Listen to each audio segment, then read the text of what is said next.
Hello friends, myself Abhishek Srivastava and welcome back to this awesome series Crash Course on Modern Indian History। और आज हम थोड़ा जानेंगे क्रांतिकारियों को। आज थोड़े ऐसे लोगों की बात करने जा रहे हैं जिन्होंने लिटरली अपनी जान दी है देश के लिए। ठीक है, तो मैं जो समझता हूँ कि सबसे बड़ा सैक्रिफाइस अगर कोई कर सकता है तो वो है कि अपनी जान दे सकता है ना। कहते हैं लोग कहते हैं कि हम अपनी देश के लिए जान दे सकते हैं, पर हर कोई दे नहीं सकता। पर ये वो लोग हैं जिन्होंने सिर्फ कहा नहीं, इनफैक्ट कभी कहा नहीं पर दे दी। तो बहुत रिस्पेक्ट होनी चाहिए इनके लिए हमारे दिल में। और जो है ये वो लोग हैं जिन्होंने अपनी फैमिली, अपने आप, हर चीज से ऊपर देश को समझा। तो मुझे लगता है कि नेशनलिज्म की जो फीलिंग है तो वो एक्सट्रीम क्लाइमैक्स पे अगर किसी में है तो वो रेवोल्यूशनरीज में है। तो इसके पहले कि हम गांधी एरा की वापस जाएं और सिविल डिसोबीडियंस मूवमेंट पहुंचे, उसके पहले एक और स्टैंड समझते हैं इन क्रांतिकारियों का जो इस इंडियन नेशनल कांग्रेस से कहीं अलग चुपचाप एक लड़ाई लड़ रहे हैं। कुछ अपनी स्ट्रैटेजीज पे लड़ाई लड़ रहे हैं, कुछ अपने प्रिंसिपल्स, अपनी फिलॉसफीज पे लड़ाई लड़ रहे हैं। ओके, तो ये क्यों क्रांति जो हुई है, वो जो कहते हैं ना कि हम अपने खून से आसमान पर क्रांति लिख देंगे, है ना। तो उस क्रांति की बात करते हैं। तो ये क्रांति एक्चुअली हुई क्यों? देखो, जब जो है ये इंडियन नेशनल कांग्रेस बन गई और एक्सट्रीमिस्ट और जो है मॉडरेट्स, इन दोनों ही लोगों ने जो वर्क किया लोगों पे, तो जो है ब्रिटिश राज को जो एक्सपोज किया, तो उससे क्या हुआ कि पॉलिटिकल अराउजल हुआ लोगों का। ठीक है, प्लस ये जो एक्सट्रीमिस्ट और मॉडरेट थे, इन्होंने अराउज तो कर दिया पर उस एनर्जी को पॉजिटिवली टैप नहीं कर पाए। ठीक है, ये लीडर्स फेल हो गए बहुत सारे फ्रंट पे। जो एक्सपेक्टेशन लोगों की थी कि ये मॉडरेट्स और एक्सट्रीमिस्ट हमको आजादी दिलाएंगे, जिस स्वराज की बात ये कर रहे हैं वो स्वराज कभी दिलाएंगे, वो मॉडरेट्स और एक्सट्रीमिस्ट अगर सूरत जैसे सेशन में लड़ाई करते हुए मिलेंगे तो जाहिर सी बात है कि इन लोगों को दुख होगा। ठीक है, इनमें वो एक्सट्रीम भावना है, एक्सट्रीम नफरत है अंग्रेजी प्रशासन से, अंग्रेजों से। बस ये चाहते हैं कि हमें स्वराज चाहिए। और जब जो है कि भारतीयों पे जब कोई इनह्यूमन ट्रीटमेंट होता है, उनके राइट्स, सिविल राइट्स अगर वायलेट होते हैं, तब इन लोगों का खून खौलता है और तब इन्हें रियलाइज होता है कि हम बदला लेंगे। खून का बदला खून है इनके लिए। ओके, तो ये शुरुआत होती है चापेकर ब्रदर्स से। हम पहले एक बार एक्सट्रीमिस्ट वाले चैप्टर में बात कर चुके हैं। चापेकर ब्रदर्स वो थे दामोदर और बालकृष्ण। 1898 में इन्होंने मार दिया था डब्ल्यूसी रैंड और आईआरएस को। ये प्लेग कमिश्नर थे और उस समय प्लेग जो है था और बहुत ज्यादा डेथ हुई थी। और उसमें इन्होंने, इनके ऊपर बहुत सारी एट्रोसिटीज के इल्जाम थे। इवन इनके ऊपर एक रेप का भी जो है एक्यूजेशन था। तो जो है इनको, दामोदर और बालकृष्ण को डिपोर्ट कर दिया गया था बिना किसी ट्रायल के। तो ये शुरुआत है रेवोल्यूशन की। इसके बाद बात करते हैं सावरकर ब्रदर्स की, गणेश सावरकर और विनायक दामोदर सावरकर। विनायक जी का बहुत बड़ा हाथ है क्रांति में। इन्होंने भी अपनी पूरी जिंदगी इसको डिवोट कर दी है कि किसी तरह बल से हम जो है अंग्रेजी शासन को देश से बाहर निकाल सकें। तो दो सीक्रेट सोसाइटीज फाइंड आउट करने में इन दोनों भाइयों का हाथ है। पहला है 1899 की मित्र मेला। ये इंडिया की और महाराष्ट्र दोनों की ही पहली सीक्रेट सोसाइटी है। ओके, दूसरी सीक्रेट सोसाइटी इन्होंने जो है ढूंढी थी, वो थी अभिनव भारत। तो अभिनव भारत और मित्र मेला, इन दोनों ही सीक्रेट सोसाइटी से सावरकर ब्रदर्स का नाम जुड़ा हुआ है। और अगली जो मोस्ट इंपॉर्टेंट है वो है अनुशीलन समिति। 1902 में स्टार्ट हुई है, 1902 कैलकाटा में, या ऐसा कहें कि बंगाल में स्टार्ट हुई है। जो कैलकाटा वाला फैक्शन है, कैलकाटा वाले फैक्शन के फाउंडर्स में अगर नाम लें तो बरिंद्र कुमार घोष हैं, जतींद्रनाथ बैनर्जी हैं, प्रमोद मित्रा हैं, और बाद में इसी को ज्वाइन किया है औरोबिंदो घोष और बरिंद्र घोष ने। Actually very starting Aurobindo Ghosh और बरिंद्र घोष उसमें थे। औरोबिंदो घोष अगर याद हो तो हमने बात करी थी कि वंदे मातरम लिखते थे, जिसमें बहुत अपने रेडिकल आइडियाज ये प्रोपोगेट किया करते थे। उसी तरह बरिंद्र घोष युगांतर में अपने आर्टिकल्स लिखा करते थे। तो औरोबिंदो घोष और बरिंद्र घोष, ये दो इंपॉर्टेंट नाम है, बहुत इंपॉर्टेंट नाम है जो हमें समझने हैं। जो ढाका वाला पार्ट है इसी अनुशीलन समिति का, जो ढाका वाला पार्ट है उसकी स्थापना करी थी पुलिन दास ने। और धीरे धीरे ढाका वाली जो पार्ट है ये ज्यादा पॉपुलर होने लग गया। ये असम तक में चला गया। मोर देन 500 ब्रांचेस थी इनकी, और ये इतने हद तक बढ़ गए थे कि लॉर्ड हार्डिंग यानी इंडिया के वाइसरॉय पे, it's like attacking prime president of India, उतना बड़ा अटेम्प्ट किया था इन्होंने। लॉर्ड हार्डिंग पे इन लोगों ने बॉम्ब फेंक दिया था। ओके, इसकी बात अभी आगे डिटेल में करेंगे। ओके ये जो युगांतर, ये जो जो है बरिंद्र कुमार घोष जो युगांतर चलाते थे, तो युगांतर में एक्चुअली 3 लोग बहुत इंपॉर्टेंट है। एक बरिंद्र कुमार घोष है, औरबिंदो के भाई, एक भूपेंद्र नाथ दत्ता है, ये है भूपेंद्र नाथ दत्ता, और एक विवेकानंद के भाई हैं। तो विवेकानंद के भाई इस रिवोल्यूशनरी टेररिस्ट एक्टिविटीज में इन्वॉल्व है। Let's not call them terrorist, let's just stay to revolutionaries. Okay, तीसरे थे अविनाश भट्टाचार्य, और बाद में युगांतर अपने आप में एक सोसाइटी बन गई थी। ओके, तो अनुशीलन समिति की बात करते हैं, क्योंकि मैक्सिमम कांड, मैं कहूंगा 90% कांड कहीं ना कहीं किसी ना किसी तरीके से इसी अनुशीलन समिति से एसोसिएटेड है। तो सबसे पहली बात करते हैं कैनेडी मर्डर्स 1908 में। इसमें होता क्या है कि खुदीराम बोस और प्रफुल्ला चाकी, खुदीराम बोस एंड प्रफुल्ला चाकी, ये दोनों अटैक करना चाहते थे एक ट्रेन कैरियज पे, जिसमें सोच रहे थे कि एक जज है किंग्सफोर्ड के, जज, इनका नाम किंग्सफोर्ड था, और ये सोच रहे थे उस कैरियज में शायद किंग्सफोर्ड है, उस पर अटैक करते हैं, बट एक्चुअली उसमें 2 लेडीज की डेथ हो जाती है। इसमें दुखी होकर प्रफुल्ला चाकी अपने आप सुसाइड कर लेते हैं, और खुदीराम बोस को अरेस्ट कर लिया जाता है। ओके, इसी सिलसिले में अरेस्ट हो जाते हैं औरोबिंदो घोष, जो हमने स्वदेशी मूवमेंट बात करी थी कि औरोबिंदो घोष का जो है जेल हो जाती है। औरोबिंदो घोष अरेस्ट होते हैं, इनके खिलाफ कोई एविडेंस नहीं मिलता, और यहां से निकलने के बाद ये बाबा बन जाते हैं, पौंडीचेरी में आश्रम सेटअप करते हैं। दूसरी तरफ यहीं पे एंड हो जाता है बरिंद्र कुमार घोष का, उनको डेथ सेंटेंस मिल जाता है। तो दोनों भाइयों का इस तरह पॉलिटिकल करियर या कहिए लाइफ करियर दोनों खत्म। ओके, अनुशीलन समिति में ये दोनों घोष ब्रदर्स के जाने के बाद अगर कोई बड़ा नाम जिसने जो है वापस इस अनुशीलन समिति को संभाला, तो वो है बाघा जतिन, जतिंद्र नाथ मुखर्जी, बाघ जतिन। इतना हौसला, इतनी तेजी, इनको बाघ से कंपेयर किया जा रहा है, इनको नाम बाघ दे दिया गया था, निकनेम। तो इन्होंने वापस इस ऑर्गेनाइजेशन को रिवाइटलाइज किया, और इन्होंने हाइडआउट्स बनाए सुंदरबन में। कुछ भी काम करो, जाके सुंदरबन में छुप जाओ। सुंदरबन एक्चुअली बंगाल के जो मैंग्रोव फॉरेस्ट है वो सुंदरबन से, तो वहां जाके अगर आप छुप जाएं तो आप आसानी से बच सकते हैं। और वर्ल्ड वॉर 1 के टाइम यानी 1914 के बाद तो इन्होंने अंग्रेजी प्रशासन के लोगों में, ऑफिसर्स में तो टेरर जगा दिया था। इन्होंने यहां तक की प्लानिंग कर ली थी कि फोर्ट विलियम कैप्चर करना था और जो है रेल डिसरप्ट करना था। और जब ये काम ये कर रहे थे, उस समय लड़ाई लड़ते हुए उड़ीसा में बालासोर के पास इनकी डेथ हो जाती है। ओके, तो एक ये बड़ा नाम था बाघा जतिन का। अगला बड़ा नाम जो आता है अनुशीलन समिति में, वो है रास बिहारी बोस का, RBB, रास बिहारी बोस। इनको कहा जाता है the most dangerous revolutionary in India का सबसे खतरनाक क्रांतिकारी, जिसने अंत तक लगे रहे। ओके, तो इनकी जो है बेसिकली इनका जो एरिया था वो था नॉर्थ इंडिया में ये फैला रहे थे, स्पेशली पंजाब, यूपी, इन सब में जो है ये काम कर रहे थे। और इनके कॉन्टैक्ट थे हरदयाल से। अभी बात करेंगे ये हरदयाल कौन है, बट अभी समझ लेते हैं कि इनके कॉन्टैक्ट हरदयाल से थे, कि इंडियन फॉरेस्ट इंस्टीट्यूट में देहरादून में जॉब कर रहे थे। तो वो उनका डिस्गाइज था, जॉब के पीछे मेन काम जो चला रहे थे वो अनुशीलन समिति चला रहे थे। 1912 यही थे जिन्होंने वाइसरॉय के ऊपर हार्डिंगे 1912 में एक्चुअली कैपिटल शिफ्ट हो रही थी कैलकाटा से दिल्ली, और उस बीच जो है वाइसरॉय पे बॉम्ब फेंक देते हैं, जिसमें लेडी हार्डिंगे की डेथ हो जाती है, प्लस जो हाथी पे महावत बैठा होता है उसकी डेथ हो जाती है। काफी जो है काफी इंटरनेशनली काफी पॉपुलर भी थे ये। बाद में जापान चले जाते हैं, वो बात करेंगे थोड़ा सा आगे। इसके पहले हम जो है अनुशीलन समिति को और समझें। एक जो है साइड में एक पार्टी और बन रही है, उसका नाम है गदर पार्टी। इसके फाउंडर है लाला हरदयाल, जब जिनकी बात करी थी, सोहन सिंह बखना और भी कुछ लोग हैं, बट इंपॉर्टेंट है Lala Hardayal and Sohan Singh Bakhna, he is Lala Hardayal. Okay, तो एक गदर पार्टी एक्चुअली जो है कनाडा में एक वीकली चलता था गदर नाम से। उस गदर से जो है गदर पार्टी बनी है, ये सैन फ्रांसिस्को में फाइंड आउट करी गई थी। और जो है बेसिकली ये जो पंजाबीज जो है आर्मी से निकले हुए पंजाबी या फिर किसान जो थे, जो पंजाबी वहाँ कनाडा में जाके बस गए थे, तो वो जो है वहां से इंडिया में आजादी प्लान करना चाह रहे थे।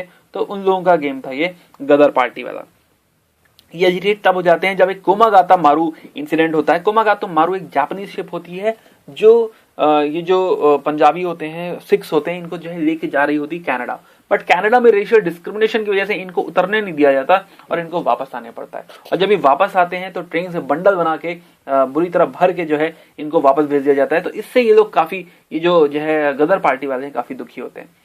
ओके, फिर रास बिहारी बोस, सचिन सान्याल और हरदयाल ये लोग मिलकर प्लान करते हैं कि जो है इंडिया में एक पैन इंडिया रिवोल्ट किया जाए। यहाँ पे वापस ये लोग 1857 की जो क्रांति थी, 1857 की क्रांति से सीखते हुए ये लोग सोचते हैं कि अगर आर्मी को हम किसी तरह जो है रिवोल्ट करवा ले जाएं, आर्मी अगर रिवोल्ट कर दे तो हम बड़े आराम से अंग्रेजों को बाहर फेंक सकते हैं। और ये सोच के कई जगह आर्मी में ये लोग जो है फूट डालने की कोशिश करते हैं, बट कामयाब नहीं हो पाते। एंड टाइम में पता चल जाता है और इन सब लोगों को पकड़ लिया जाता है। रास बिहारी बोस को भागना पड़ता है जापान, और यही जो जापान जाके बाद में इंडियन इंडिपेंडेंस लीग 1942 में इंडियन इंडिपेंडेंस लीग बनाते हैं जापान में। ओके, यहां से कनेक्ट करेंगे जब हम बात करेंगे सुभाष चंद्र बोस की। दूसरी तरफ सचिंद्र नाथ सान्याल, इनको लाइफ सेंटेंस दे दिया, डिपोर्ट कर दिया जाता है लाइफ के लिए। ओके, सचिंद्र नाथ सान्याल की बात करते हैं आगे। ये अनुशीलन समिति एक्चुअली 1920s में जाके बहुत सारी ऑर्गेनाइजेशन, छोटी छोटी ऑर्गेनाइजेशन से टूट जाती है। कई लोग अलग अलग अनुशीलन समिति संभालने लगते हैं, जिसमें से एक नाम है सचिंद्र नाथ सान्याल का, और इसमें सबसे बड़ा नाम आता है जो वो है हिंदुस्तान रिपब्लिकन एसोसिएशन का।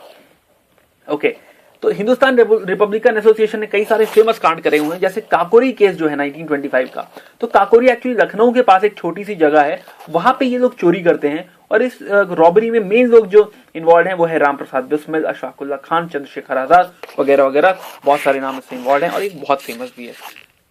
ओके, तो इन लोगों का बाद में ट्रायल होता है। ओके, दूसरी बड़ा नाम आता है सॉन्डर्स मर्डर का 1928 में। भगत सिंह, आजाद और राजगुरु लाहौर में तीनों मिलकर सॉन्डर्स को जो है मार देते हैं। ये एक्चुअली लाला लाजपत राय जो साइमन कमीशन के खिलाफ प्रोटेस्ट कर रहे थे, और उनके ऊपर लाठी चार्ज हो जाता है और लाला लाजपत राय जी की डेथ हो जाती है। तो उनका बदला लेने के लिए ये तीनों सॉन्डर्स को मार देते हैं। ओके, बाद में जो है भगत सिंह प्लान करते हैं कि चलो सेंट्रल लेजिस्लेटिव असेंबली 1929 में जो है उसमें एक बॉम्ब फेंका जाए। एक और बात, भगत सिंह एक्चुअली तब तक सोशलिस्ट हो चुके होते हैं, तो सोशलिस्ट नाम एक ऐड करते हैं, वो हिंदुस्तान सोशलिस्ट रिपब्लिकन एसोसिएशन बनाते हैं उसमें, और सेंट्रल लेजिस्लेटिव असेंबली में बॉम्ब फेंकते हैं। ये बॉम्ब किसी को हर्ट करने के लिए नहीं था, it was just to make deaf hear. वो चाहते थे कि अंग्रेज हमारी बात सुने, लोग हमारी बात सुने कि हम कहना क्या चाहते हैं, और इनको अब ये अरेस्ट करवा लेते हैं अपने आप को, और फिर जो है ट्रायल के दौरान जो बातें ये बोलते हैं उसके थ्रू पॉलिटिकली लोगों को ट्रेन करने की कोशिश करते हैं, लोगों को अवेयर करने की कोशिश करते हैं। प्लस जेल में यूरोपियन का ट्रीटमेंट और इंडियंस का ट्रीटमेंट डिफरेंट था, उसके खिलाफ ये लोग हंगर स्ट्राइक करते हैं, और इस हंगर स्ट्राइक में जतिन दास की डेथ हो जाती है। ओके, जतिन दास। बाद में सॉन्डर्स केस, वो जो केस इनके ऊपर जो मर्डर इन्होंने किया होता है, वो केस वापस खुल जाता है, और भगत, राजगुरु और सुखदेव, इन तीनों को जो है फांसी दे दी जाती है। Please watch Bhagat Singh. Okay, तो आगे बात करते हैं। ये तो बात हम कर चुके हैं। ओके, एक और थ्रेड है इसी में, अनुशीलन समिति में। चिटागोंग एक जगह है बंगाल में, तो वहां पे आर्मरी थी, जहां पे जो है अंग्रेजों के वो रखे हुए थे, हथियार रखे हुए थे। वहां पे रेड मारते हैं सूर्यसेन, और वो आर्मरी लूट लेते हैं अपने फॉलोअर्स के साथ। बाद में इनको अरेस्ट कर लिया जाता है और एग्जीक्यूट कर दिया जाता है। It's about 1933। ओके, दो बातें और जो है हमें करनी है। एक, लंदन में जो है 1905 में एक इंडिया हाउस नाम से एक एसोसिएशन थी, जो स्टार्ट करी थी श्यामजी कृष्ण वर्मा ने। इनका बेसिकली एक इंडियन होम रूल सोसाइटी इन्होंने बनाई थी, जो चाह रहे थे कि किसी तरह इंडिया में स्वराज स्थापित करवा पाए। ये एक पेपर चलाते थे, इंडियन सोशोलॉजिस्ट। इसके मेंबर थे, हम सबको जानते हैं, एक सावरकर हैं, वही जिनकी बात हमने स्टार्टिंग में करी थी। हरदयाल इसी के मेंबर थे, और बाद में यहां से ये भाग के कनाडा जाते हैं और वहां पे गदर पार्टी बनाते हैं। मदन लाल ढींगरा भी इसके मेंबर थे। ये वो हैं जिन्होंने कर्जन विली को मार दिया था 1909 में। ये एक्चुअली ब्यूरोक्रेट था इंडिया में। ओके, एक मैडम बीका जी कामा जो को भी जानना जरूरी है। ये पेरिस से ऑपरेट कर रही थी, और ये पेपर चलाती थी एक वंदे मातरम, जिसमें अंग्रेजों के खिलाफ ये काफी कुछ लिखा करती थी। ओके, तो ये बेसिकली जितने मेजर रिवोल्यूशनरी स्टैंड थे, वो स्टैंड्स थे, हमने उनको पकड़ने की कोशिश करी है। ओके, इसके अलावा भी बहुत कुछ छोटा मोटा है, वो आप खुद रिसर्च करो, इतना डिटेल में हम नहीं जा पाएंगे। ओके, बट इंपॉर्टेंट बात ये है कि ये जो है रिवोल्यूशनरीज थे, ये बेसिकली इनके पास जो है अपनी एनर्जी यूज करने का कोई और चारा नहीं था। ये स्वदेशी मूवमेंट के बाद, इन स्वदेशी मूवमेंट के आसपास ये डेवलप हुई थी ऑर्गेनाइजेशंस, और इनके पास कोई और तरीका नहीं था। बट गांधी जी के आने के बाद, जब लोगों को अपना जो है अपनी एनर्जी एक्सप्रेस करने का मौका मिलने लगा, जब वो कुछ करना चाहते थे और उन्हें काम मिलने लगा, तो ये revolutionary trend plus Gandhi ji का जो नॉन वायलेंस का नारा था, वो इतना ज्यादा स्ट्रॉन्ग था कि ये रेवोल्यूशनरी ट्रेंड धीरे धीरे खत्म होने लगा। इवन अनुशीलन समिति भी जो है कहने लगी कि नहीं जो है हम अब डिसएसोसिएट होना चाहते हैं वायलेंस से, अब हम नॉन वायलेंस की तरफ जाना चाहते हैं। तो ये नॉन वायलेंस धीरे धीरे 1930s तक आते, सॉरी वायलेंस 1930s तक आते आते बिल्कुल खत्म हो गया। ओके, तो आगे अब नेक्स्ट चैप्टर में बात करेंगे सिविल डिसोबीडियंस मूवमेंट के बैकग्राउंड की। साइमन कमीशन आने वाला है, थोड़ा जो है उनका इन्विटेशन उनको देखते हैं कि कौन कौन आया है ना, तो वो समझेंगे नेक्स्ट चैप्टर में साइमन कमीशन को। Okay, thanks for joining, keep watching, अभी बहुत कुछ आने वाला है। Okay, thank you. Hello friends, myself Abhishek Shrivastava and welcome back to this awesome series crash course on the modern history. और आज हम स्टार्ट करने वाले हैं सिविल डिसोबीडियंस मूवमेंट, जिसको हमने ये कहा था कि civil disobedience movement Gandhi ji का सबसे पैना हथियार है, सबसे खतरनाक हथियार है। ये ऐसा वेपन है जो आर्म्ड रिबेलियन से भी ज्यादा डेंजरस है। ओके, तो ये हमें स्टार्ट करना है, बट उसे स्टार्ट करने से पहले इसका बैकग्राउंड समझते हैं कि ऐसा क्या हो रहा था कि आज वो दिन आ गया था कि हमें सिविल डिसोबीडियंस मूवमेंट स्टार्ट करना पड़ेगा। ओके, तो सिविल डिसोबीडियंस मूवमेंट की बात करने जा रहे हैं। ये दोनों चीजें खत्म हो चुकी थी।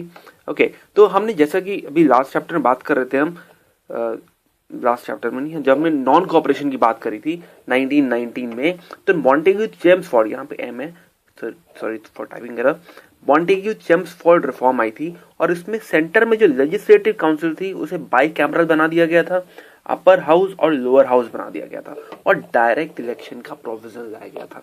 ओके, प्रोविंसेस में क्या कहा गया था कि दायरकी ला दी गई थी प्रोविंसेस में। दायरकी में होता क्या है कि जो लिस्ट होती है उसे दो पार्ट में बांट दिया जाता है, जो रिस्पॉन्सिबिलिटीज होती है दो पार्ट में बांट दिया जाता है, एक होता है ट्रांसफर्ड सब्जेक्ट और एक होता है रिजर्व सब्जेक्ट। ट्रांसफर्ड सब्जेक्ट जो होता है उसमें इंडियंस को जो है मौका दिया जाता था कि आप इसमें कुछ डिसीजन ले सकते हो, बट रिजर्व सब्जेक्ट्स पूरा गवर्नमेंट के हाथ में होता था, गवर्नर के हाथ में होता था एक्चुअली। ओके, ट्रांसफर्ड सब्जेक्ट के ऊपर भी ओवरराइडिंग पावर होती थी गवर्नर की। ओके, तो इस दायरकी को, क्योंकि ये इस दायरकी को कहा जा रहा था कि हमने बहुत बड़ा जो है आपको गिफ्ट दे दिया है, आपको अपने ऊपर रूल करने का मौका दिया है, सेल्फ गवर्नमेंट का मौका दिया गया, थोड़ा सही पर दिया गया। तो दायरकी एक इशू था। तो अब क्या कह रही थी ब्रिटिशर्स कह रहे थे कि अब हमको चेक करना है कि ये दायरकी वर्किंग है कि नहीं है। ओके, कितना फायदा हुआ इस दायरकी का। तो कुछ कमिटीज बनाई गई। पहली कमेटी बनाई गई मुदीमैन कमेटी 1924 में, उसके बाद साइमन कमीशन आया था 1927 में, और इसी के साथ बटलर कमीशन भी आया था 1927 में। ओके, मुदीमैन कमेटी में कहते हैं 1924 में जो आई, इसे एक्चुअली नाम इसका रिफॉर्म्स इंक्वायरी कमेटी। जो रिफॉर्म्स दिए थे भाई, इतने बड़े रिफॉर्म्स दिए थे इन्होंने, जो रिफॉर्म्स दिए थे उसके ऊपर इंक्वायरी करने के लिए कमेटी, इसका हेड थे सर अलेक्जेंडर मुदीमैन।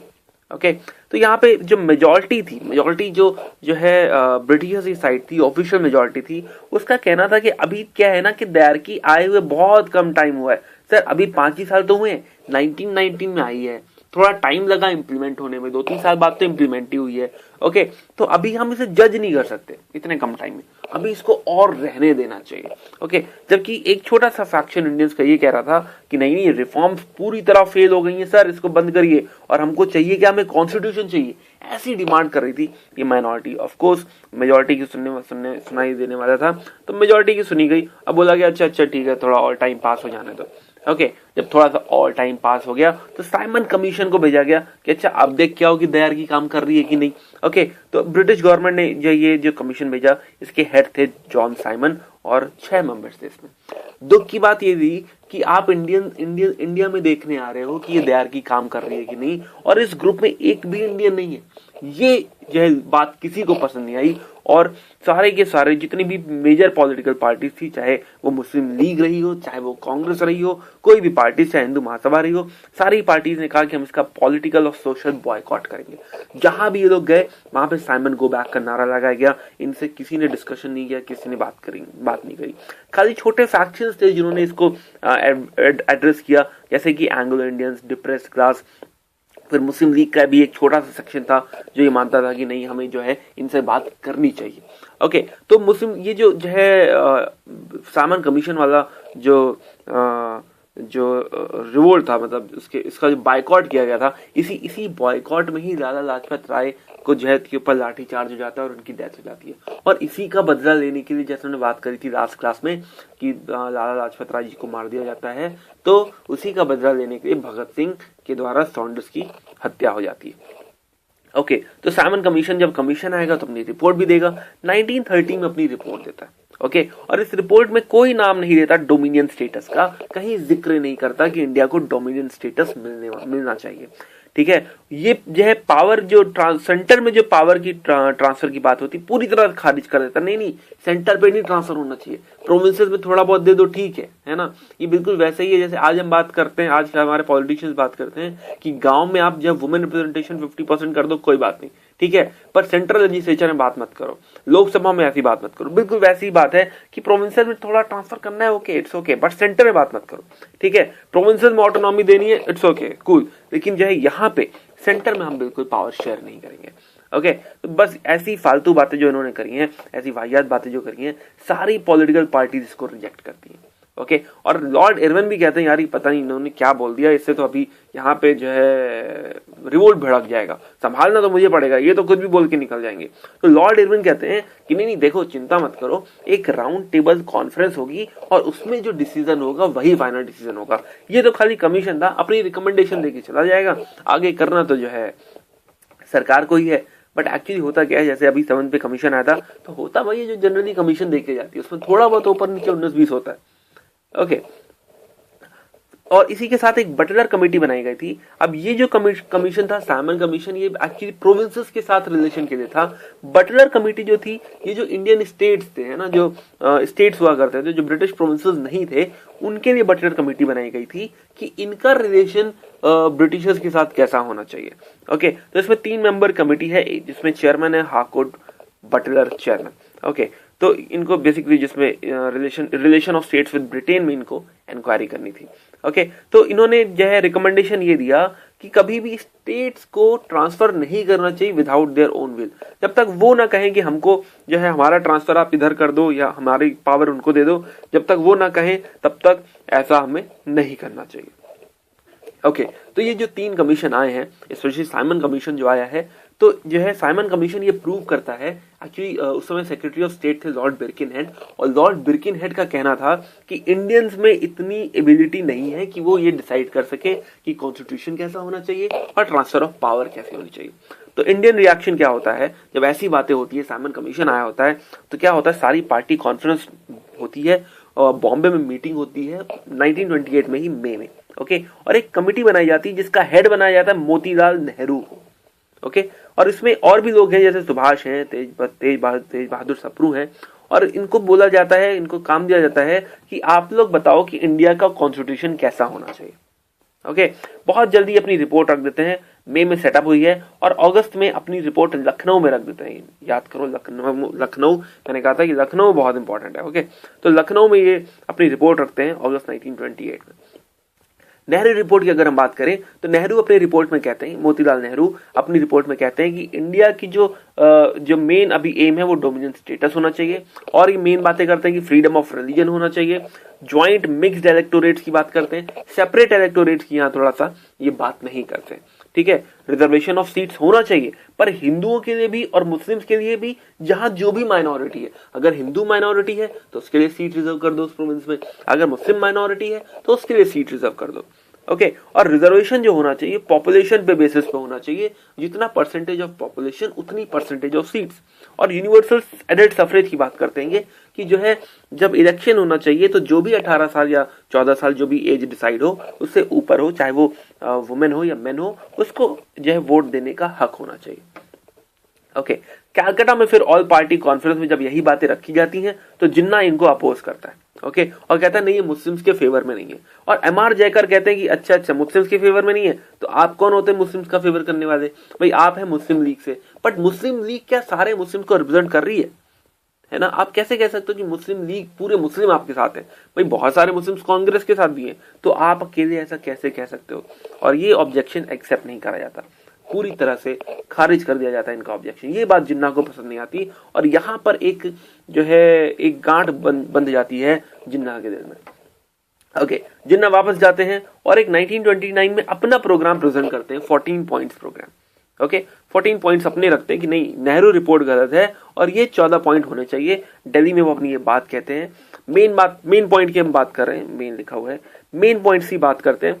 वो कहते हैं कि मुस्लिम रिप्रेजेंटेशन 1/3 से कम नहीं होना चाहिए।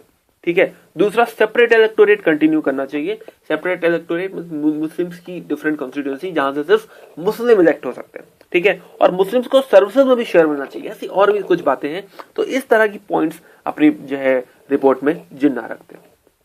ओके, ना ये थोड़ा सा मैं साइड हट रहा हूँ, थोड़ा सा इसको समझते हैं कि नेशनलिस्ट मुस्लिम पार्टी आती है ताकि मुस्लिम लीग को काउंटर किया जा सके, क्योंकि मुस्लिम लीग जो है पूरा मुस्लिम का रिप्रेजेंटेशन दे रही है। तो कांग्रेस को भी लगता है कि कांग्रेस मुस्लिम पार्टी होनी चाहिए जिसके अंदर मुस्लिम वाली भावना ना हो, धर्म की भावना ना हो, नेशनल फीलिंग हो। ये नेशनल मुस्लिम लीग बनाई, कांग्रेस मुस्लिम पार्टी बनाई जाती है। इसका भी पहला सेशन बॉम्बे में होता है जैसे कांग्रेस का हुआ था, और ऐसे मेन लीडर जो है वो मौलाना अबुल कलाम आजाद है। उसी तरह एक और नेशनल मुस्लिम पार्टी है खुदाई खिदमतगार, जो NWFP में नॉर्थ वेस्ट फ्रंटियर प्रोविंस में एक्टिव है, और इनको रेड शर्ट्स भी कहा जाता है। ये एक्चुअली इसके लीडर हैं खान अब्दुल गफार खान और डॉक्टर खान साहिब। ये जो खान अब्दुल गफार खान है, इनको बादशाह खान भी कहते हैं, इनको फ्रंटियर गांधी भी कहते हैं। बहुत रिस्पेक्टेबल पर्सनालिटी है नॉर्थ वेस्ट फ्रंटियर प्रोविंस की। ओके, तो वापस अपने ट्रैक पे आते हैं। साइमन कमीशन आया था, उसके एवज में जो है नेहरू रिपोर्ट रखी गई, और फिर कांग्रेस सेशन होता है 1928 का। तो ये बहुत इंपॉर्टेंट सेशन है। इसमें मोतीलाल नेहरू को ही प्रेसिडेंट बनाया जाता है, और इनकी रिपोर्ट जो होती है उसको एक्सेप्ट कर लिया जाता है। साथ में ये भी एक्सेप्ट किया जाता है कि डोमिनियन स्टेटस जो है वो हमारा एम है। बट ये बात बहुत सारे जो यंगस्टर्स हैं जैसे कि सुभाष चंद्र बोस, जवाहरलाल नेहरू, ये जो यंगस्टर्स हैं इनको ये बात पसंद नहीं आती। ये कहते हैं डोमिनेंट स्टेटस नहीं चाहिए, अब हमको पूरी आजादी चाहिए, ठीक है। बट स्टिल अभी उनकी बात सुनी नहीं जाती। यहाँ पे 2 साल का टाइम दिया जाता है गवर्नमेंट को डोमिनियन स्टेटस एक्सेप्ट करने के लिए। यहाँ पे एक्सेप्ट करो कि आप हमें डोमिनियन स्टेटस दोगे।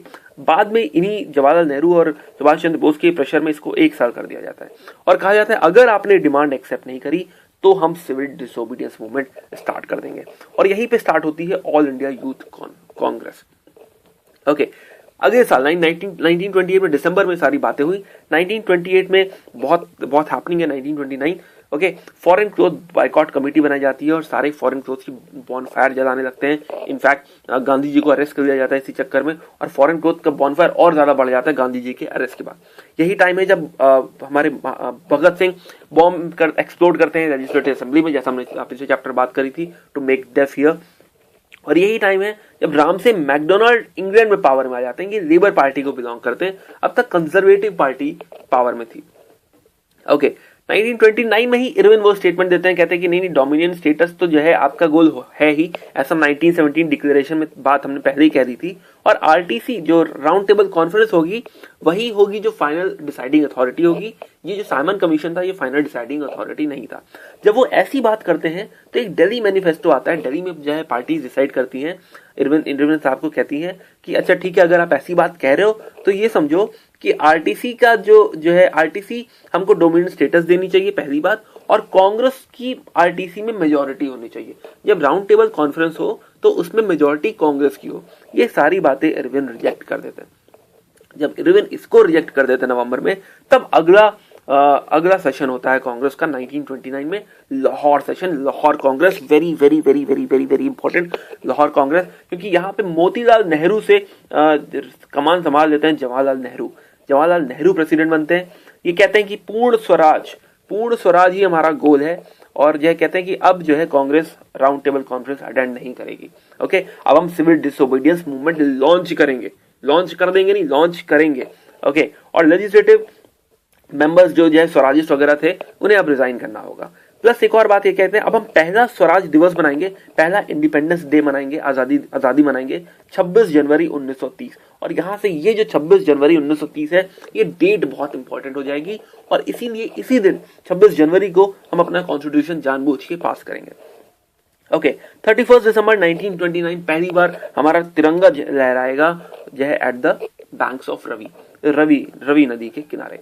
ओके, तो अब तक हमने ये देखा कि सिविल डिसोबीडियंस मूवमेंट का पूरा परचम तैयार हो चुका है, और जो है बस हम रेडी हैं लॉन्च करने के लिए। सिविल डिसोबीडियंस मूवमेंट सारी तैयारी हो गई है और ये डिसाइड हो चुका है कि अब लॉन्च करना है। अब देखना यह है कि लॉन्च क्यों होगा, कैसे क्यों होगा, तो हम समझ गए। सॉरी, कैसे होगा? गांधी जी एक चाल चलेंगे जो है, क्योंकि ऐसे उठ के सीधे सिविल डिसोबीडियंस मूवमेंट स्टार्ट कर देना भी ठीक नहीं है, एक बहाना होना चाहिए, है ना, कि कोई ये ना कह पाए कि अरे क्यों भाई ऐसे अचानक से कैसे स्टार्ट हो गया। तो एक बहाना होना चाहिए, वो बहाना डेवलप करेंगे और बहुत ड्रामेटिकली जो है सिविल डिसोबीडियंस मूवमेंट को लॉन्च करेंगे, पूरे गाजे बाजे के साथ, पूरे शो ऑफ के साथ। ओके, तो अपनी जो लीडरशिप क्वालिटी है वो यहाँ पे दिखाएंगे गांधी जी। तो नेक्स्ट चैप्टर में देखते हैं। Okay, thanks for watching.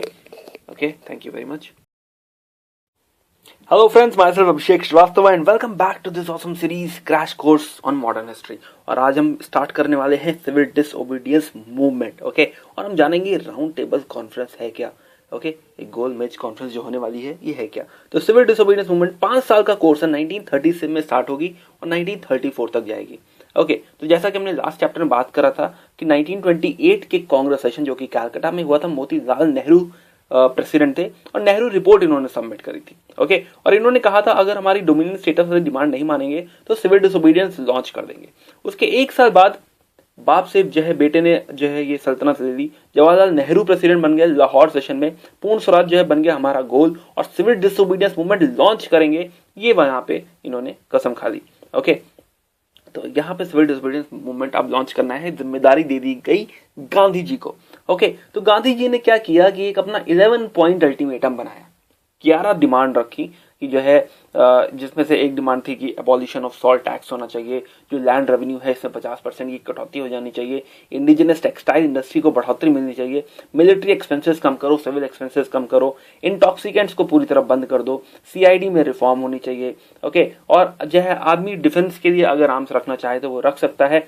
Okay, तो जो है ऐसी कुछ जो है 11 डिमांड इन्होंने रखी और कांग्रेस को दिखाया कि मैं ये डिमांड करने जा रहा हूँ लॉर्ड इरविन से। उस समय लॉर्ड इरविन हुआ करते थे वाइसरॉय। तो लोगों ने कहा सर ये कैसी डिमांड है, इरविन मानेगा नहीं। उन्होंने कहा ठीक है, उन्होंने ये डिमांड इरविन को रखी, इरविन ने उठा के फेंक दिया वो कागज, उन्होंने नहीं पढ़ा, उन्होंने कहा हमें कोई आपकी डिमांड नहीं माननी। गांधी जी ने 41 दिन इंतजार किया कि जो है ठीक है भाई मैं मौका दे रहा हूँ, ग्रेस पीरियड दे रहा हूँ। जब 41 दिन उन्होंने जो है वो डिमांड नहीं मानी तो गांधी जी ने कहा देखो हमारी डिमांड नहीं मानी, अब हम लॉन्च करेंगे सिविल डिसओबीडियंस मूवमेंट। ओके, और वहां पे स्टार्ट होती है उनकी ड्रामेटिक यात्रा दांडी मार्च वाली। ओके, कि जो है निकल पड़े हैं लोगों के साथ ना। 12 मार्च को ये 12 मार्च है, please sorry for the error. 12 March को दांडी मार्च स्टार्ट करते हैं। 12 March and Dandi march. Okay, okay, तो जो है 12 मार्च को दांडी मार्च स्टार्ट करते हैं, साबरमती आश्रम से निकल पड़ते हैं दांडी की तरफ। दांडी जो है लगभग 240 मील दूर है साबरमती आश्रम से। तो होता यह है कि जो है गांधी जी जा रहे हैं और पीछे उनके पूरा जमावड़ा जा रहा है। ओके, उनके जो है फॉलोअर्स जा रहे हैं और जहां जिस गांव से निकल रहे हैं वहीं पे प्रेस वाले जो है फोटो खींच रहे हैं और गांव में भी फीलिंग हो रही है कि यार क्या हो रहा है। और ऐसी दांडी जो यात्रा, ये जो यात्राएं हैं, दांडी यात्रा नहीं, ये जो प्रोसेशन है, ये ऐसा कई जगह हो रहा है। साउथ में भी अलग अलग लीडर जैसे राजगोपालाचारी कहीं पे कर रहे हैं, है ना, और तो कई जगह ये यात्राएं चल रही हैं। But famous of course Gandhi ji वाली ही होनी है ना। रैली कितनी भी हो जाए, बट नरेंद्र मोदी वाली रैली ज्यादा फेमस होगी। तो वैसे गांधी जी की जो रैली है वो ज्यादा फेमस हुई, दांडी मार्च बनी। 240 किलोमीटर का इन्होंने जो है सफर तय किया। तो दांडी से निकले और साबरमती से निकले और दांडी जाकर इन्होंने नमक उठाया और सॉल्ट लॉ जो था, जो नमक पे जो है ड्यूटी थी, तो वो नमक कानून तोड़ दिया इन्होंने। ओके, तो सिविल डिसोबीडियंस मूवमेंट हम पहले बात कर चुके हैं कि कानून हम कोई ओबे नहीं करेंगे, आपका कोई लॉ कोई रूल हम ओबे नहीं करने वाले। ओके, तो यहाँ पे होता क्या है कि अभी मूवमेंट स्टार्ट हो जाती है, पूरे देश भर में अपराइजिंग होती है, सारे लॉज को डिसोबे कर दिया जाता है, फॉरेन लिकर और फॉरेन क्लोथ की जितनी भी दुकानें होती हैं उनकी पिकेटिंग करी जाती है, जो सरकारी नौकरी कर रहे होते हैं वो जॉब छोड़ देते हैं और लैंड रेवेन्यू देने से मना कर देते हैं। यूपी वगैरह में कहते हैं नहीं हम नहीं भरेंगे लगान। ओके, टेक्सटाइल वर्कर्स जो होते हैं वो स्ट्राइक पे चले जाते हैं। इसी बीच गांधी जी और नेहरू जी को अरेस्ट कर दिया जाता है। इनके अरेस्ट के बाद तो मूवमेंट और हाथ से निकल जाती है, जो है बहुत वाइड प्रोटेस्ट होने लगता है। हर कोई, चाहे लेबर हो चाहे पीजेंट्स हो, हर कोई जो है इस जो है आंदोलन में कूद पड़ता है। ओके, तो अब गवर्नमेंट भी तो चुप तो बैठने वाली नहीं है। लॉर्ड इरविन इन्होंने तो मना किया था कि नहीं मानेंगे। ओके, तो इनको कुछ तो एक्शन लेना पड़ेगा। तो क्या करते हैं, पूरे नेशन वाइड जहां भी ये प्रोसेशन लेते हुए, सत्याग्रह करता हुआ, नॉन कॉपरेशन करता हुआ, कोई भी जो है ऐसी नारे लगाता हुआ मिल जाए तो उसको उठा के जेल में डालो, लाठी से मारो, कभी कभी गोली भी मार देते थे, है ना। बहुत सारे लोगों की जान गई इसमें। 90,000 सत्याग्रही लगभग इन्होंने उस समय उठा के जेल में डाल दिए। प्रेस के सारी फ्रीडम छीन दी है, आप कुछ भी ऐसा छाप नहीं सकते हो। ओके, और जो कांग्रेस वर्किंग कमेटी थी उसको इलीगल डिक्लेयर कर दिया कि ये कोई भी बात करे वो गलत होगी। ओके, तो जो है ये सारी बातें चल रही थी, पर इनके पास एक आइडिया आया। अमर जैकर और तेज बहादुर सप्रू इनके पास गए और बोला सर ऐसा करते हैं, थोड़ा संधि कर लेते हैं, हम बात करते हैं गांधी जी से, आप भी थोड़ा जो है समझो बात को कि इतना बड़ा रिप्रेशन जो गोली वोली मार दे रहे हो आप, ये सही नहीं है, और हमें जो है फाइनली डिप्लोमेसी से बात करनी चाहिए, हमें इसका बात करके कुछ सॉल्यूशन निकालने की कोशिश करना चाहिए। तो कहते ठीक है, अगर भाई बात करो गांधी जी से, अगर गांधी जी समझौते के लिए मान जाए तो मैं मान जाऊंगा। ओके, तो जब समझौते के लिए जाते हैं, नेहरू जाते हैं, दोनों नेहरू फादर और सन दोनों ही जाते हैं, बट ये संधि हो नहीं पाती। अगस्त 1930 में ये संधि फेल हो जाती है। ओके, इसी बीच ये संधि हो नहीं पाई, वहां पे सिविल डिसोबीडियंस मूवमेंट जारी है, इरविन बात मान नहीं रहे, तो जाहिर सी बात है कि कांग्रेस तो बॉयकॉट कर देगी ना पहली राउंड टेबल कॉन्फ्रेंस। तो पहली राउंड टेबल कॉन्फ्रेंस 1930 के एंड में होती है। तो ऐसा याद कर लो कि 1930 में पहली, 1931 में दूसरी और 1932 में तीसरी। ओके, तो नवंबर 1930, एक महीना थोड़ा ज्यादा चली गई, 1931 में चली गई। तो नवंबर 1930 में स्टार्ट होती है, जनवरी 1931 तक ये पहली राउंड टेबल कॉन्फ्रेंस लंदन में ऑर्गेनाइज करी जाती है। कांग्रेस इसको बॉयकॉट कर देती है, लेकिन फिर भी ब्रिटिश पॉलिटिकल पार्टीज जो है इसको अटेंड करती हैं, प्लस इंडियन स्टेट्स जो होते हैं वहां के रिप्रेजेंटेटिव्स आते हैं, प्लस ब्रिटिश इंडिया से या मुस्लिम लीग के मेंबर्स आते हैं, हिंदू महासभा के मेंबर्स आते हैं, डिप्रेस कास्ट को रिप्रेजेंट करने बी आर अम्बेडकर साहब पहुंचते हैं, इंडियन लिबरल फेडरेशन को रिप्रेजेंट किया जाता है। बट ये सारा डिस्कशन चलता है, सब बैठ के चाय पानी सब होता है, बातें होती हैं, बट उन्हें ये रियलाइज होता है, स्पेशली ब्रिटिश को ये राम से मैकडोनल्ड साहब को ये रियलाइज होता है कि बिना कांग्रेस के इंडिया के बारे में डिस्कशन करना है ना, ये बिल्कुल वैसे ही है जैसे बिना पीनट का पीनट बटर। ओके, तो इधर क्या होता है कि जो है उसका कोई सॉल्यूशन नहीं निकलता, और इधर गांधी और इरविन आपस में दोस्ती क्या कर लेते हैं, समझौता कर लेते हैं। ओके, तो ये जो तेज बहादुर सप्री और एमआर जैकर को जो काम दिया गया था, ये काम ये पूरा करते हैं। गांधी जी को मना लेते हैं कि ठीक है सर संधि कर दीजिए, वहां राउंड टेबल कॉन्फ्रेंस चल रही है, उसको अटेंड करना पड़ेगा, वहां जाकर आराम से मैकडोनल्ड के सामने जब हम अपनी बात रखेंगे, सारे ब्रिटिश पॉलिटिकल पार्टीज के सामने हम बात रखेंगे कि हमको आजादी चाहिए या डोमिनियन स्टेटस चाहिए या जो भी चाहिए, तो हम सक्सेसफुल हो पाएंगे। गांधी जी कहते हैं ठीक है, और मार्च 1931 में 1931 की मार्च में जाकर ये समझौता होता है। तो 1930 वाली तो ट्रेन निकल चुकी होती है, अगली राउंड टेबल कॉन्फ्रेंस होनी होती है। तो यहाँ गांधी इरविन पैक्ट में इरविन कहते हैं अच्छा ठीक है चलो मैं समझौते के लिए तैयार हूं, मैं आपके सारे पॉलिटिकल प्रिजनर्स छोड़ दूंगा, आपके उनकी जो प्रॉपर्टी जो है कॉन्फिस्केट कर रखी है वो वापस कर देंगे, जो हमने उल्टे सीधे लॉस पास कर रखे हैं वो भी वापस दे देंगे, और सॉल्ट जो है हम अलाउ कर देंगे कि आप एक लिमिटेड रेंज में कहीं से भी आप कलेक्ट कर सकते हैं। ओके, गांधी जी कहते हैं ठीक है हम भी सिविल डिसोबीडियंस मूवमेंट रोक देंगे, हम राउंड टेबल कॉन्फ्रेंस भी अटेंड करेंगे, और हम आपसे ये भी नहीं कहेंगे कि आपकी जो पुलिस ने जो अत्याचार किए हैं आप उस पर इन्वेस्टिगेट करिए। तो इस तरह का एक पैक्ट साइन हो जाता है। यहीं पे गांधी जी एक और छोटी सी बात कहते हैं कि सर अगर हो सके तो जो है इरविन साहब, अगर हो सके तो भगत सिंह और उनके साथियों को छोड़ दिया जाए। तो यहाँ इरविन इसके लिए मना कर देते हैं। गांधी जी भी इस पर प्रेस नहीं करते, क्योंकि भगत सिंह वॉज वायलेंट और वायलेंस के खिलाफ थे गांधी जी, तो अपने ही प्रिंसिपल्स के खिलाफ नहीं जा सकते। इसका इनको काफी विरोध भी सहना पड़ता है। जहां भी गांधी जी जाते हैं वहां पे जो है लोग इनको बोलते हैं कि उन्होंने भगत सिंह को क्यों नहीं जो है आजाद करवाया। खैर, अब की जो कराची सेशन होता है, इस सेशन के दौरान Gandhi ji already round table conference चल रही है और वो वहां पे ओके, तो अब की जो कराची में सेशन होता है 1931 में कराची सेशन, इसके हेड बनते हैं सरदार वल्लभ भाई पटेल। ओके, यहाँ पे पुरानी डिमांड जो होती है, जो पिछले सेशन में कही गई थी कि पूर्ण स्वराज हमारा गोल है, ये भी यही कहते हैं कि हाँ पूर्ण स्वराज हमारा गोल है। वो गांधी और इरविन के समझौते को एक्सेप्ट करते हैं। और यहाँ पे एक बहुत इंपॉर्टेंट बात होती है, यहाँ पे फंडामेंटल राइट्स का रेजोल्यूशन पास होता है। जो आज हमारे कॉन्स्टिट्यूशन में फंडामेंटल राइट्स हैं, उनकी बात यहीं पे हो गई थी। 1931 में कराची में सरदार पटेल की चेयरमैनशिप में ये बात हो गई थी कि हमें फंडामेंटल राइट्स हमारे कॉन्स्टिट्यूशन में होने चाहिए, और एक नेशनल इकोनॉमिक प्रोग्राम की बात कर ली थी। तो इस सेंस में ये बहुत ज्यादा इंपॉर्टेंट है। ओके, ये सीधे सवाल पूछ लिया जाता है। ये कराची सेशन की फोटो है। ओके, अब सेकंड राउंड टेबल कॉन्फ्रेंस, यहाँ से गांधी जी जाते हैं और इन्हें second round table conference attend करनी होती है। बहुत उम्मीद होती है सबको कि जो है अब गांधी जी कहे हैं जरूर इस बार जब लौटेंगे तो एक बहुत अच्छी खबर होगी, जो है हमारी बात मान ली गई होगी, है ना, इस तरह की सबको जो है फीलिंग होती है। तो लंदन में फिर अटेंड करते हैं गांधी जी और बाकी लोग भी आए होते हैं।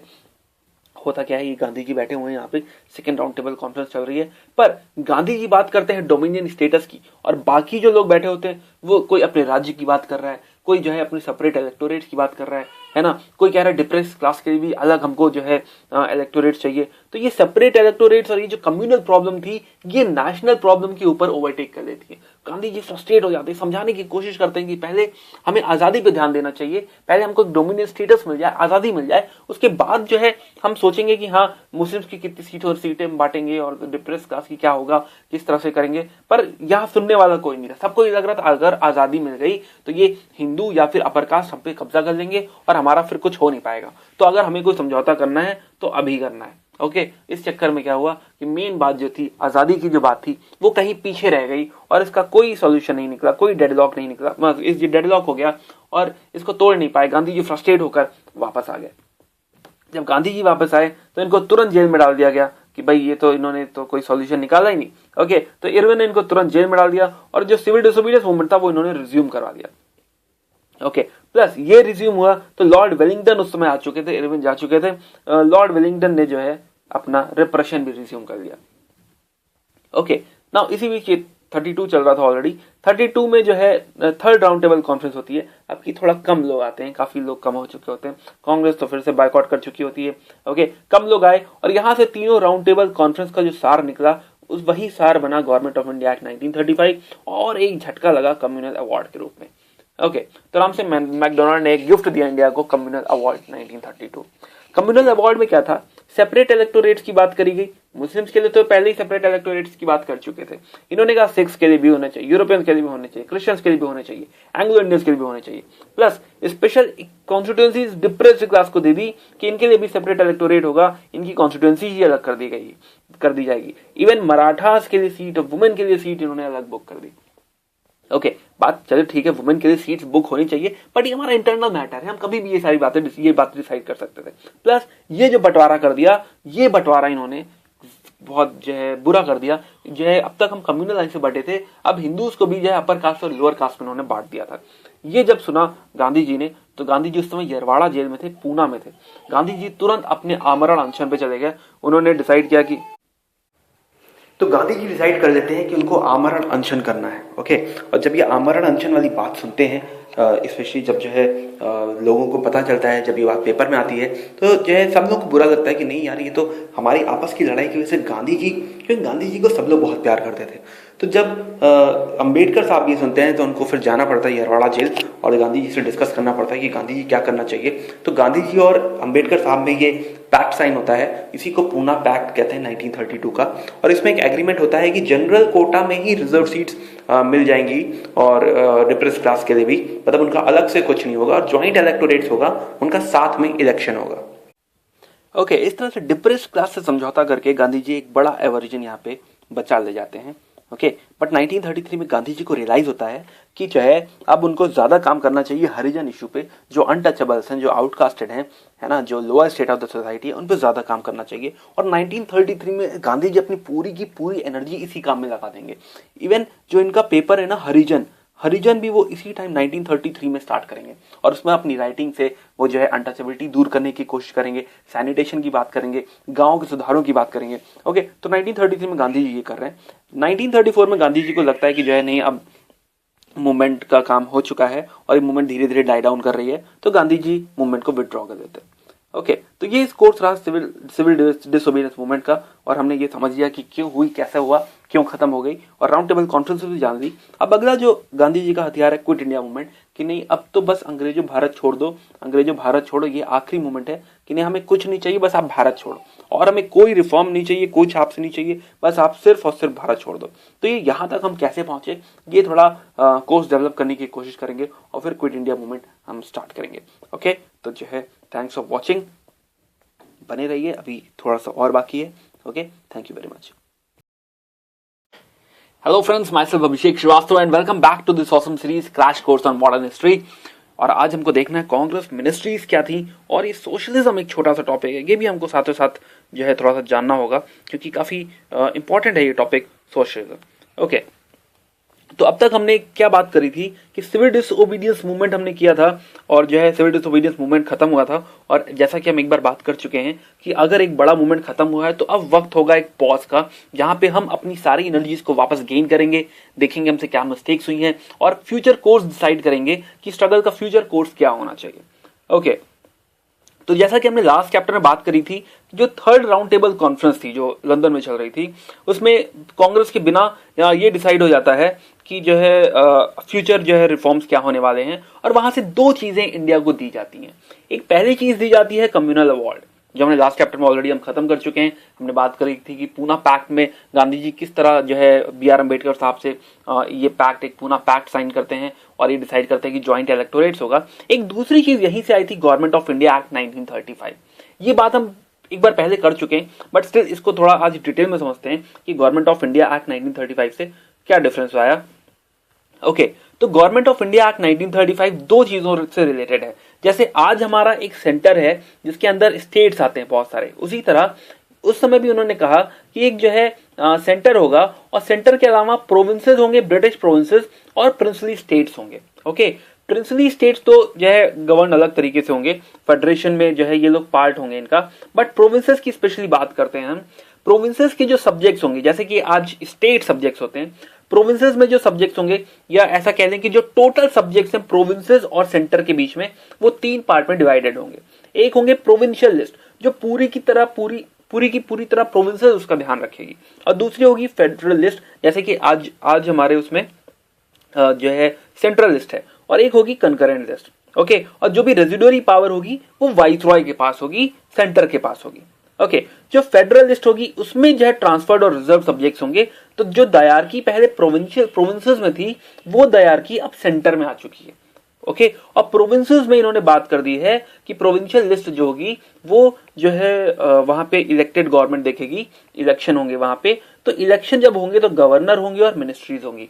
कहने का मतलब ये है कि गवर्नमेंट ऑफ इंडिया एक्ट ने 1935 ने जो है मेन बात जो कही वो ये कही कि प्रोविंसेस में इलेक्शंस होंगे, और हम जो है ये जो प्रोविंशियल लिस्ट होगी, प्रोविंशियल लिस्ट हम आपको दे रहे हैं, इसमें आप अपना रूल कर सकते हो। तो ये बेसिकली क्रक्स था इसका। तो कहने का मतलब ये है कि अब प्रोविंसेस में इलेक्शंस होंगे as per government of India act 1935।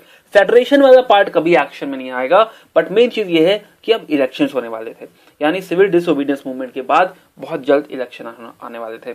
Okay, तो फेडरल पार्ट तो कभी एक्शन में आया नहीं, ठीक है, खाली प्रोविंशियल पार्ट एक्शन में आया, और फरवरी 1937 में, 1935 का ये एक्ट है, फरवरी 1937 में ये इलेक्शंस प्लान हुए।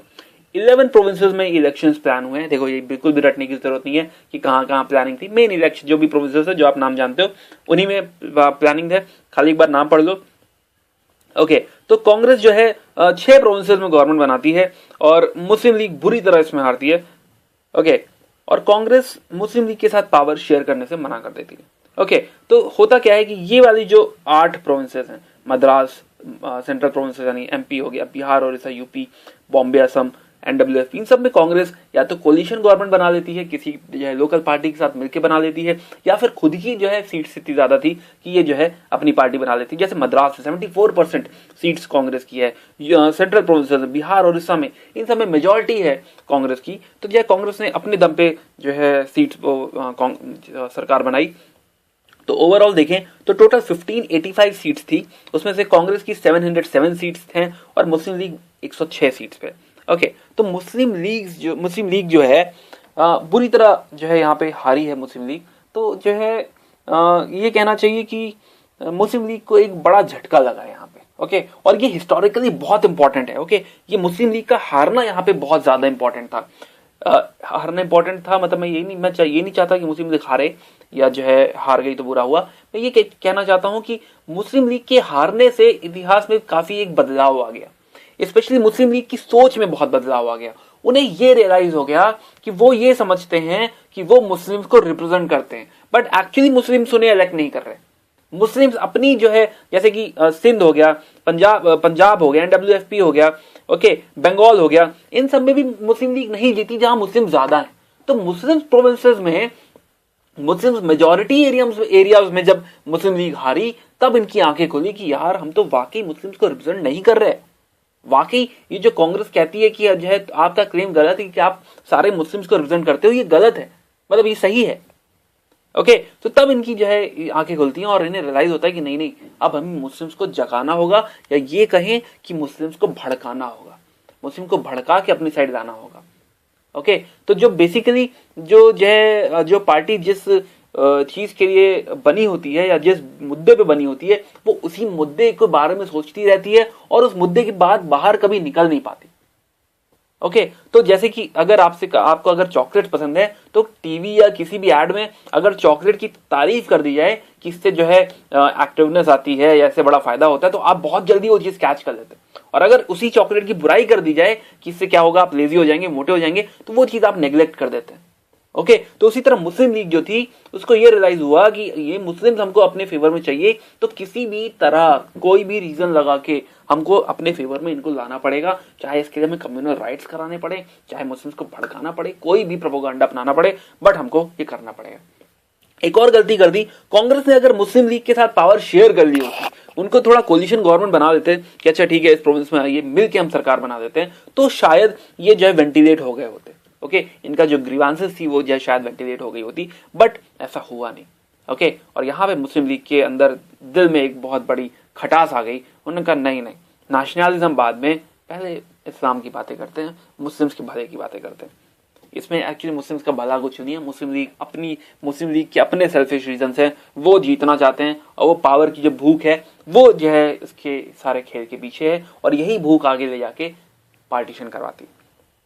ओके, 1937-39 कांग्रेस मिनिस्ट्री बनती है।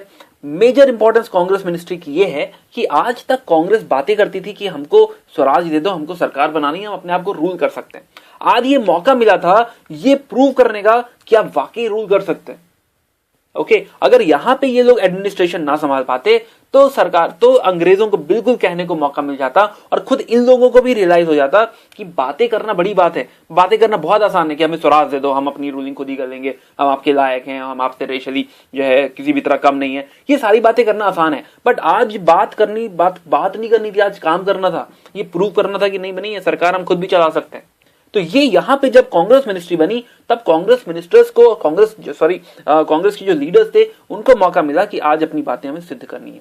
उन्होंने शुरू किया कंस्ट्रक्टिव वर्क, गांव-गांव जाकर लोगों को जो है ट्रेनिंग देना, अच्छा रूल देना, अच्छा जो है अच्छी गवर्नेंस प्रोवाइड करना, ये इन्होंने स्टार्ट किया। ओके, पॉलिटिकल प्रिजनर्स छोड़ दिए। ओके, ये नहीं कि मिनिस्टर बन गए हैं तो पावर में आ गए तो वीआईपी हो गए, गाड़ी जा रही है और जो है रोड ब्लॉक कर रखा है, तो वैसा नहीं, पॉलिटिकल प्रिजनर्स छोड़े, कॉटेज इंडस्ट्रीज को बढ़ावा दिया, प्राइमरी एजुकेशन जो है इन्होंने जो है अपलिफ्ट करने की कोशिश करी, हरिजन्स को जो है उत्थान करने की कोशिश करी, जो वुमेन स्टेटस जो लो था उस पर काम किया। तो ऐसे बहुत सारे अच्छे काम किए इन्होंने, और इन्होंने ये प्रूव किया कि नहीं, इंडियंस इस लायक हैं कि अपने आप को रूल कर सकें। ओके, तो कांग्रेस मिनिस्ट्रीज अच्छी चल रही थी, उस बात को जो है वहीं रखते हैं, और एक दूसरा टॉपिक जो है समझने की कोशिश करते हैं, छोटा सा टॉपिक है socialism. Socialism actually Karl Marx की थ्योरी है, जिसमें वो ये कहते हैं कि जो है प्राइवेट ओनरशिप ना होके स्टेट ओनरशिप होनी चाहिए। ठीक है, या स्टेट ओनरशिप भी नहीं कहा, अगर इसे ऐसा कह लें कि या तो स्टेट ओनरशिप में भी मतलब ये है कि लोगों की ओनरशिप है, अगर स्टेट भी लोग हैं, पब्लिक है, तो क्योंकि जो है गवर्नमेंट है वो पब्लिक को बिलोंग कर रही है, अगर गवर्नमेंट ओनरशिप है तब भी पब्लिक ओनरशिप है, और या फिर पब्लिक की ही ओनरशिप हो, सब कुछ लोगों को बिलोंग करता हो, तो ऐसे भी इकोनॉमी रन करी जा सकती है। कैपिटलिज्म के अगर एक साइड पे कैपिटलिज्म है जिसमें फ्री मार्केट हो, गवर्नमेंट बिल्कुल इंटरफेयर ना करे, तो बिल्कुल उसके अपोजिट छोर पे सोशलिज्म है जिसमें गवर्नमेंट ही सब कुछ डिसाइड कर रही है। ये थ्योरी थी कार्ल मार्क्स की, पर इस थ्योरी को कभी किसी ने इंप्लीमेंट नहीं किया था। बट जब जो है रशियन रिवॉल्यूशन होता है, सोवियत यूनियन का राइज होता है, तो 1920s में ये सोशलिज्म अपना लेते हैं। सोवियत यूनियन में एक्चुअली सोशलिज्म अपनाया जाता है और पहली बार इस थ्योरी को अप्लाई किया जाता है, और रशिया बहुत तेजी से ग्रो करना स्टार्ट करता है और एक बड़ा झटका मिलता है कैपिटलिज्म को।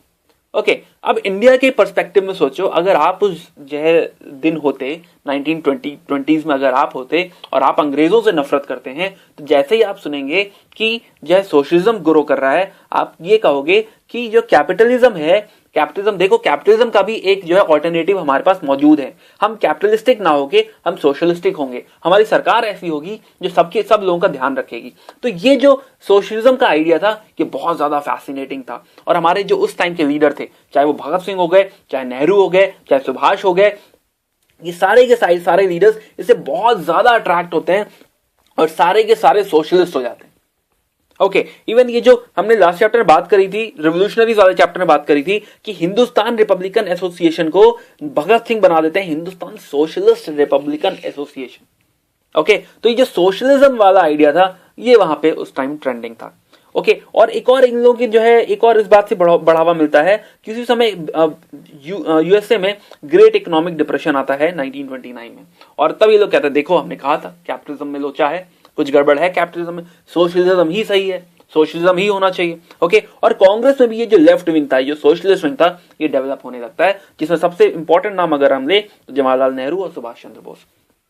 ओके, इनकी इतनी ज्यादा फॉलोइंग हो जाती है कि इनके लिए प्रेसिडेंट बनना कोई मुश्किल काम नहीं होता है। ओके, इतनी ज्यादा फॉलोइंग हो जाती है कि अगर गांधी जी भी अपोज कर देते हैं सुभाष चंद्र बोस को, तब भी उनकी फॉलोइंग इतनी ज्यादा है कि वो प्रेसिडेंट बन जाते हैं। ओके, तो अभी आगे देखेंगे सुभाष को, पर पहले नेहरू जी की बात करते हैं। तो जवाहरलाल नेहरू प्रेसिडेंट बनते हैं दो बार, 1936 में, एक बार अप्रैल में और 1936 के ही दिसंबर में। 1936 में ये लखनऊ में सेशन होता है, और यहां पे नेहरू साहब कहते हैं कि जो सोशलिज्म है ये कांग्रेस का गोल होना चाहिए, हमारा जो स्वराज तो हमारा गोल है ही, और साथ में सोशलिज्म भी हमारा गोल होना चाहिए। अब पहली बार दिसंबर में जो कांग्रेस सेशन होता है वो एक गांव में होता है, यानी लोगों के पास, लोग इंपॉर्टेंट है, लोगों को इंपॉर्टेंस दी जा रही है, तो ये भी सोशलिज्म के काफी क्लोज है। ओके, अगले 2 साल कंटिन्यूअस सुभाष चंद्र बोस जो है प्रेसिडेंट बनते हैं 1938 हरिपुरा सेशन में और 1939 में त्रिपुरी सेशन में। 1938 में हरिपुरा सेशन में नेशनल प्लानिंग कमेटी बनाई जाती है, जिसके हेड होते हैं जवाहरलाल नेहरू, क्योंकि यहाँ पे प्लान्ड इकोनॉमी की बात हो रही है कि नहीं, गवर्नमेंट प्लान करेगी कि इकोनॉमी किस तरह होनी चाहिए। तो ये economy sense of point of view से या डायरेक्ट सवाल पूछा जाता है, बहुत इंपॉर्टेंट है ये कि नेशनल प्लानिंग कमेटी 1938 में बनी है, सुभाष चंद्र बोस इसके प्रेसिडेंट है, बट इसके चेयरमैन जो है वो है जवाहरलाल नेहरू। 1939 में त्रिपुरी सेशन, यहां गांधी जी नहीं चाहते कि सुभाष जो है प्रेसिडेंट बने, स्टिल उनकी फॉलोइंग इतनी ज्यादा है कि सुभाष जीत जाते हैं और वो प्रेसिडेंट बन जाते हैं। गांधी जी अपोज करते हैं और गांधी जी की बहुत रिस्पेक्ट करते थे सुभाष चंद्र बोस, वो तुरंत रिजाइन कर देते हैं। इनको टेक ओवर करते हैं हमारे डॉक्टर राजेंद्र प्रसाद। इसके बाद यहां से जो है थोड़ा सा चेंज आता है सुभाष चंद्र बोस जी के आइडियाज में। कांग्रेस के अंडर ही वो फॉरवर्ड ब्लॉक एक दूसरी छोटी सी पार्टी फाउंड कर लेते हैं, जैसे कभी स्वराज पार्टी बनी थी।